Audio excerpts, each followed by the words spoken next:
Hello. Welcome to Beyond ADHD, a physician's perspective. I am Dr. Diana Mercado Marmarosh, a dedicated family medicine physician based in the heart of rural Texas. I once saw my ADHD as a hindrance, but now I recognize it as a unique gift that empowers me to be the person I was always meant to be. Join me on this transformative journey as we explore how ADHD, anxiety, and depression can be understood, managed, and ultimately embraced. Over the years, I've learned that unlearning certain beliefs and habits is just as crucial as learning new skills, and I'm excited to share these insights with you. Join me as we engage in candid conversations with experts, exploring actionable strategies to thrive amidst these conditions. Together, we'll uncover practical insights that extend beyond the confines of traditional medicine, unlocking the true potential of a fulfilled life. Thank you for joining me on this incredible journey. Well, hello. I am so excited to be back. I took a little break and I wasn't meaning to, but life happens. And I am so excited to be back with an amazing guest today. And yes, I think you're in for a treat to just see how sometimes we don't know what we don't know. And when we find out, it makes a world of difference. So I hope you take something good away from this episode and that you realize that our gifts can be found anywhere. And they can be found in the radio or in TV or journalism. So today, my guest is Craig Clawson. He's a product of Penn State University of journalism, and he has worked for radio, for TV, and newspaper outlets throughout Pennsylvania and Ohio. And after his 20-year career in information technology, he has returned to his roots and is working with storytellers in production of podcasts. And he has, of course, been nationally recognized and nominated for many, many awards, and also been a keynote speaker and has held workshops and panels to help podcasts, festivals throughout the Midwest. So it's such a pleasure to have Craig here with us today. He lives in Ohio with his wife and his two kids, who are 12 and 18. And so we're so excited to have him here today. So Craig, tell us a little bit about yourself. Like, did you all along know you have ADHD, or was that something that was a surprise to you when you got diagnosed with it? Well, first of all, thank you for having me on the show. It's a pleasure to talk to you again. I would say that ADHD was not something that I ever knew that I had, especially growing up. I mean, I grew up in the 80s, in the 90s, and it was just not something that was thrown around like it was today. And I started to suspect that I might have some aspects of it when my kids got diagnosed with ADHD. I saw some of their behaviors I mirrored in my day-to-day life. And I'm like, oh, that's weird. I wonder if they're picking that up from me, or is this ADHD? And then when they were diagnosed with ADHD, and especially my youngest has an extremely severe case of ADHD. It was obvious to us that, boy, maybe I should have a conversation about this as well. So I went, and then I had a conversation with my therapist at the time, and she had long suspected that I had been struggling with ADHD. Now, she wasn't somebody who could diagnose that. So we worked through my primary care physician and then eventually a psychiatrist to obtain that diagnosis of ADHD at 49 years old. Yes, it's so common for people to be diagnosed this way, like after their kid is being worked up, and then they might see, oh, I have some traits here. And like you said, sometimes you're not even having that awareness because it's like, this is the way we are, right? So like, this is the way, I'm sure you could look at your family and see traits of some of your uncles or parents or somebody with similar characteristics, and you just assume, well, this is a family trait, unaware that it could be something else. And then some people, I don't know how your reaction to your diagnosis was, but some people are relieved because they're like, oh, thank God. And some people are like, oh my God, like I could have done so many other things. Which one was your reaction when you finally did get the diagnosis? Well, I'd say it was a little bit of both. To some extent, a lot of the challenges and canonical moments that happened in my life began to make sense. I was never a very good student. I was actually a very horrible student, but I had been told my entire life how smart I was, right? And I believe myself to be relatively intelligent. So for me to struggle so much with scholarship while also maintaining an intelligence didn't make sense, right? I was called lazy. I wasn't putting the effort forward, all of the typical tropes that you have with an ADHD diagnosis. So to some extent, it was relieving that I went through that because then I can look back at myself and say, okay, you weren't being lazy. You weren't being not putting the effort forward. You just didn't know how. You weren't given the tools to do so in the same way that your peers were at the same time. But at the same time, I think it was also a little bit disappointing too, because had I had gotten the tools and techniques earlier in life, maybe some of the challenges and hardships that I faced throughout my life would have been different.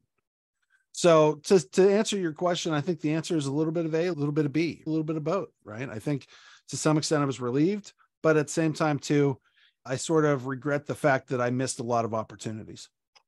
Yeah, and that's right. Like we can have dual emotions, right? But at the same time, it's validating because like you said, you look back and you're like, I just thought I was lazy. I thought it was a character defect. And people don't understand why you can be so hyper focused or so creative in one area and like you kind of like way kick it out of the park. And then other things, not so much. And I remember the running thing in my mind was, why can't I just adult? Like, why can't I just adult? And it's almost funny because some things that are a little bit more quote unquote complex to some people, like they're so simple to you because you have that curiosity and thinking outside the box and just seeing connections that sometimes others don't see. And then that, again, it becomes like, that's why you do what you do and you do it well and where you decide to be at. But at the same time, like you keep judging yourself because you're like, why can't I, blah, blah, blah, blah, blah, fill in the blank, right? And when you then throw in kids into the mix in the middle of you trying to do all your adult roles, it just adds another level to it. Yeah. Yeah, absolutely. My question to you is like, when you were trying to do your homework or when you see your kids now trying to do their homework, and I don't know if they got diagnosed or not. I know that you said they were getting tested, but did you see patterns of like, and that's the thing too, everybody, it's like a spectrum, right? But did you see some of their challenges like that you might have had to? Oh, yeah, absolutely. I look back and I think back about my time in school, both college and high school, and I just couldn't focus. I couldn't bear down to get the work done, to do the homework, until it was the absolute last moment. And when I think back to even into my professional career, I spent 20 years in information technology, and where I absolutely shined in that whenever there was an emergency, whenever there was a system down, whenever there was a problem, some kind of fire, right? I could hyper focus on that for days, literally days, till it's fixed and up and running. But the things like planning a deployment, doing a budget, doing the things that maintaining an inventory, things that are sort of like that, it was almost like it was beyond my ability to comprehend and to focus in on. And that was one of the reasons why I had such challenges as in my professional career too, right? Again, I was the guy they wanted to call whenever the house was on fire because I would get it done without a problem. Any other time though, it was real difficult for me to get something done until that deadline came up, right? As soon as that deadline came up, then I'm up till midnight doing the work. But trying to work ahead in today's business culture like that, that doesn't work. So that's another case where had I had gotten this diagnosis at an earlier age, chances are my life would be significantly different today. Yeah, so much truth to what you're saying. And it goes to that time blindness or time management executive skill, because like you said, time kind of stands still when you're in the middle of a crisis. Like everybody else is like probably freaking out, but to you, again, time is fluid and it doesn't mean anything. So it's just like another day in your life, and you're talking about stuff is going down and you're ready to jump in and make it work, and you can hyper focus because yes, you're chasing the dopamine, but it's also challenging, and it also gives you meaning, and it gives you a purpose. And the mundane tasks, like, they're dull and repetitive, and that's why your brain is like, no, that's not fun. Why would I go do that? Why would I put all this stuff in a spreadsheet or whatever? And of course, that time, like, oh, it's not due tomorrow. Oh, I have plenty of time. It's due for a month from now. In our brain, it's like, oh, it's a year. We have. And then, of course, we're up on a deadline. That's when the adrenaline again kicks in, and then you're able to do what you need to. And you tell yourself you're not going to do that again because, like, last time you burned yourself out. But then, like, the brain forgets that that happened, right? But again, you probably did amazing work because you were not overthinking it, because you didn't have time to overthink it.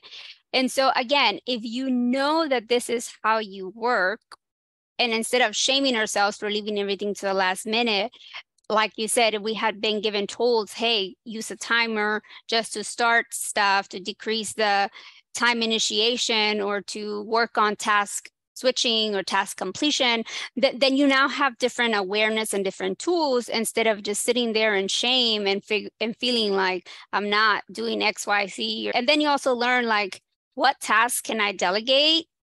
Because maybe I'm not the spread entering person. Let me edit the last draft, or let me do whatever I need to in like on the fly TV station or on the fly story. You then get to decide what your zone is so that you can capitalize on that, right? That's right. Yeah, that's exactly right. I think that was one of the biggest challenges that I had before the diagnosis, was trying to find mechanisms. I became sort of a productivity junkie. I assumed that the problem was always me, right? That I was just being lazy, or I didn't have the right systems in place to be effective. And so I became one of these productivity junkies and just absorbed so much productivity content, how to be more productive all the time. And so I developed systems and mechanisms and things that forced me to be productive, even though it was like pushing sand up a hill, right? Because you're trying to get the stuff done. And so we built these tools. But I tell you what, since I have gotten the diagnosis, and since I've started to receive treatment through counseling and through pharmaceuticals, it's like the wind is at my back now, as opposed to in my face. And it's been a remarkable journey. Yeah, and that's so important that you share that it's not one thing or the other, but it's a combination of everything. You said the therapist, the medicine, talking to the psychiatrist. And I know, I'm not sure where you are in your journey, but I know when I started my journey, I didn't really want to share this diagnosis with anybody because there was a big, like, shame component to it or stigma component to it, which, of course, I'm not sure why that is. And I'm working towards decreasing that because, I mean, I never like see anybody with diabetes or high blood pressure or Right. like heart disease or cancer all of a sudden be ashamed and embarrassed to share what the diagnoses are. And with all of those things, it's not like they just tell them, oh, you have this, good luck. There's always some type of resources. Like if they have diabetes, we're talking about, okay, this is the diet. It's not like they put them on the pill and they're like, okay, good luck. And the thing with ADHD, it seems like we're just, like you said, getting to the point of trying to understand what coaching can do, what therapy can do, what exercise can do, and how they're all interconnected, and how sometimes, again, not having the right tools can totally undermine our ability, because our self-belief of I've been labeled lazy, I've been labeled this or that, right?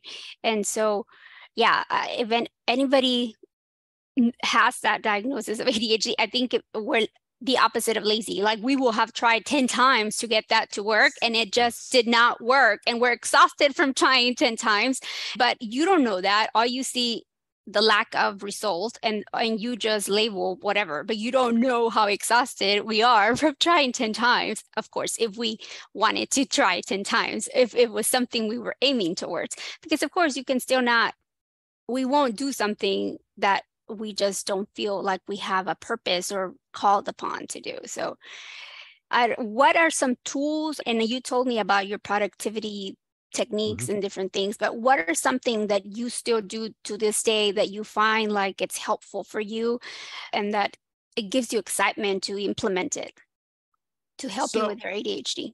Yes, great question. So for me, I make lists of lists of lists. That's what I did prior to the diagnosis, and it's something that I continue to do today. And one of the things that I had done prior to the diagnosis and that I continue to do today as well is I don't really prioritize my lists. I know that I ought to. One of the challenges for me with prioritizing the lists is that if I prioritize the list, then I only do the important things.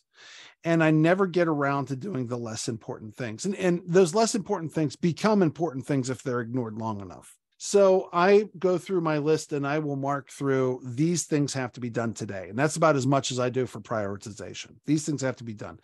And then for me, deciding which task has always been a challenge. If I have a list of 50 tasks to do, if I look at this one, I'm like, oh, I should do that one. No, but I should do this one. Oh no, I got to do that one too. No, I stop my brain from playing that game, like the executive decision-making problem. And I randomly pick a number. I go to Google, I go to random number generator, and I pick a random number. And whatever number that comes up with, that is the task that I do up to a certain point in the day. And then after that point in the day, then I switch over to only the things that are due the next day. And I put those actually at the back of my day. This way, I know that I've accomplished things that aren't critically important. But again, like I said, I know how my brain works. And if I get all my stuff that has to get done today, I'll look at the rest of it and I'm like, meh, the heck with it. I'll do it some other time. And so I have to sort of trick myself into doing that stuff today so that I don't pay the price tomorrow. Yeah. And again, that's so interesting, the perspective that you are bringing up, because most of us have been given the advice, the opposite, like you just said, have been given the advice, okay, well, make your list, from your list, pick the 1 to 2 things that are important, work on the 1 to 2 things that are important, and then tackle the rest because you have gotten, quote unquote, your win, right? But again, this speaks to the fact that because you understand how your brain works, because I've accomplished X, Y, Z, the rest of the day I'm having it off, then that does not work for you. Although maybe it works for some other people, that doesn't work for you. But then you're genius in the way that you are doing something sometimes random. So you're gamifying it, right? Yes. Like you're still going to do it because you put it on your list. You decided you wanted to do it. So if you're going to do it, how can I decrease the initiation step, make it a game? And then when you have pre-decided ahead of time, okay, at this time, and this moment in time forward, I'm task switching on purpose. And now I'm going to get to the things that I know need to get done, because you're using that deadline, that short deadline, in order to, quote unquote, motivate you enough to get it done. Because otherwise, if you don't get it done, then we pay the ADHD tags, either late fees or you name it, right? We miss a deadline. And so that's genius in the sense that you got extra stuff done, making it a game, plus now you're making sure you're using some sort of deadline that it is really due tomorrow.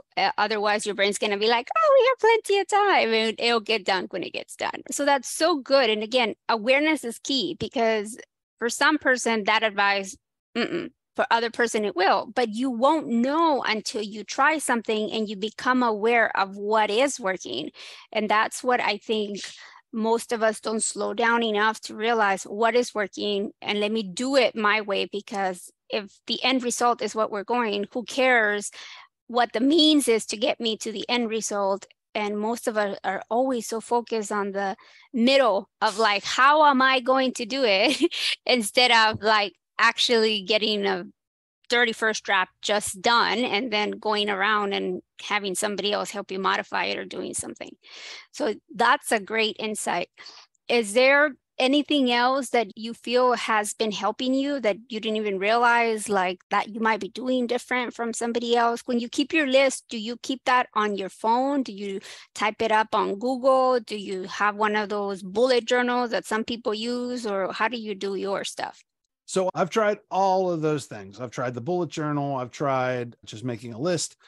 For me, what I've discovered is that each environment that I'm in, my work method has to sort of like change to match that. When I was at one particular office, I might have used a program called Thinking Rock, which is based off of the Getting Things Done productivity method. If I was over here, I might have used whatever system that they had as a task managers. Now that I'm working for myself independently, I am absolutely in love with Todoist. Todoist is a simple, easy to use to-do list. It uses real English to assign dates. So if I tell it, call Diana on Thursday, it knows that Thursday is going to be the next Thursday in the calendar, and it assigns that as the date. So it makes it real simple to add tasks to that. Additionally, going back to what you were saying about the gamification, it tracks how many tasks I've done that day. It gives me little awards for hitting particular goals that I've set up either by the week or by the day, and even tracks my productivity over longer periods of time. So I can see what my trends look like. I can see where I'm at a high energy level versus a low energy level. And then I can adjust my schedule to meet that. So Todoist, I'm a big fan of that program. I feel it's free for most people. I pay for a pro license because I use some of the integrations. I would highly recommend that to check out to see if it works for you. Yeah, that's so important to try something and then see if you can integrate it into other things. But you also hit something so important, which is the energy level, which again, we don't give ourselves enough awareness or credit that sometimes we show up at 120% and other days we're like at 20. And we, instead of meeting ourselves and adjusting the schedule to, yes, what is still critical, but what can I delay, or what tasks require less energy exhaustion, so to say. If you're not aware of that and you try to do something that really requires you to be at 80%, like you're going to bomb that and then you're not going to do nothing, or you're going to do it and it's just going to take you 4 or 5 times longer than it would had you appropriately did a task on your thing. And of course, I know that if we wait for motivation, we're never going to find it sometimes, Sure. But especially if they're boring tasks, right?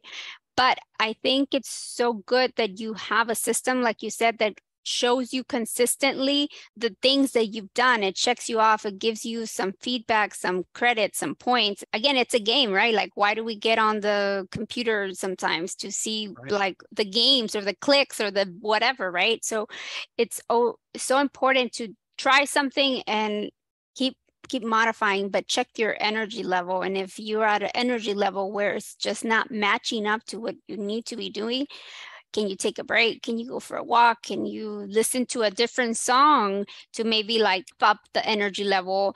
Or what can you do? Some breath work or different things that, again, they didn't teach that would increase their dopamine. But now I think as we get curious about our diagnosis, you learn that there's different ways to do this. And like one of the tricks that I've been playing around with a lot lately is like visualization. I don't know if you tried this or not, but like your brain doesn't know if you have accomplished or not accomplished a task yet, right?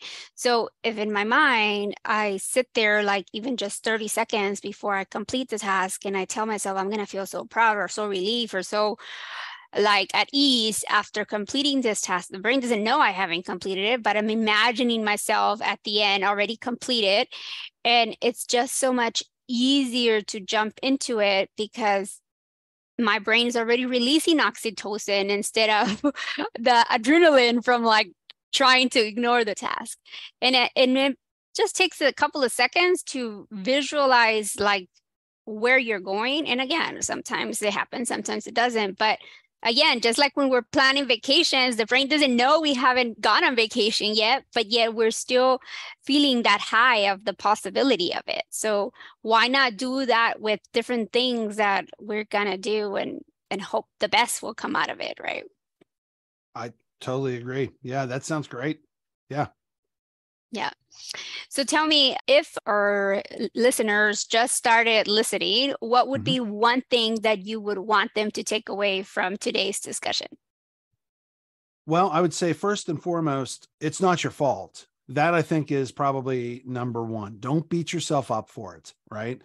We have, as a society, sort of internalized capitalism and internalized productivity to the point where we feel a lot of guilt and shame for not being super productive all the time. And it's not a normal way to live. ADHD is very much a spectrum, and everybody has at different levels. And your ADHD can actually be somewhat of a superpower. As I said before, my ability to hyper focus on emergencies has paid me dividends over the years. Figure out what it is that your brain likes to hyper focus on and try to focus in on doing that kind of work. And that will take you far, I think. And additionally, like I said, talk with a medical provider, talk with a therapist. Well, therapists, I don't think can necessarily diagnose. It depends on the therapist, but talk with somebody and see if you are suffering from some of the things of ADHD. That diagnosis, just receiving the diagnosis, even without any treatment, can go a long way in making a lot of those questions about your past come to an answer. Yes, thank you. While you're correct, while a therapist can't necessarily give you medication, they are crucial in trying to, like you said, process everything that you have gone through and realizing that you were doing the best with the resources you had at hand. And nobody can fault you for that. If you didn't know, you couldn't see, and nobody provided you with glasses, like how can you turn around and say, well, why didn't you ask for the glasses? And you're like, well, I didn't know there was a tool there to help me to see better. Otherwise, of course, I would have asked for the glasses. And so it's sometimes hard for us to see that we are working really hard. So sometimes it's okay to just lean in to the people that are around you and ask them, hey, do you see something different? Or do you think there might be something? And then just go ask. Who knows? Like, it's better that just like you go get preventative visits, like just go get checked out and see if there's anything else. There's screening questionnaires you can do. And from there, you can figure out if you might have anxiety, depression, autism, ADHD, who knows, right? And again, just because you now know, you then decide if you want something or not with it, but awareness is key. And from there, you get educated and you can do something with that information. So where can people find you if they want to know about your key speaking things, or if they want you to run a workshop, or if they want you to edit their podcast, or where can they find you? So thank you. We are online at www.csolgroup.com, and that's Clawson Solutions Group. My name's Craig Clawson. I founded the company in 2019, right before the pandemic. We can do everything for your podcasts every step of the way, except for talking to the microphone for you. We can do everything else for you if you want. And then you can find us, like I said, on the web at csolgroup.com, or on LinkedIn and Facebook at the same place. We're not on Twitter anymore, but we are on the Facebook and LinkedIn. And you can also reach out to me any point at cCLAWSON@csolgroup.com. And even if you have questions about like my ADHD journey, I'm more than happy to answer anything that came up along the ways, or if you want to talk about IT or podcasts or whatever, I'm here for you. Awesome. Thank you. And the last questions I ask my guests is, what are you hoping to do for fun in the next 3 years? Well, it's funny you mentioned that. We have actually just booked a trip to Scotland and Ireland, and we're going in August. My oldest kid graduated high school this year, and they did not get an opportunity to go on the senior trip because of COVID. COVID sort of canceled that.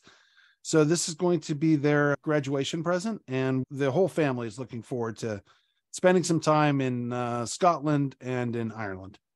That's amazing. I just got back from there. We went to London and we took a cruise, Norwegian. It was a 10-day, and it went to Scotland and Ireland, and it was divine. Of course, I just got a glimpse of it because they drop you off at 7 a.m. and they ask you to get on the boat at 6 p.m. But it was just great. And I'm so excited that your family is going to go and have this adventure. It definitely opens your eyes to different ways of life and to see all those incredible buildings and some traditions that are still being done to this day. It's breathtaking because it reminds us how we're all interconnected. And again, chasing our fun keeps us alive and keeps our dopamine going. And so thank you so much for spending your time with us here today and for sharing your story with us. I hope that you guys learned something today. More importantly, that you realize that your to-do list can be made fun, and your to-do list can help us from paying that ADHD tax if we just rearrange the order that makes sense for us, right? So thank you again, Craig, for being with us today. Thank you, Doctor. It's always a pleasure to talk to you.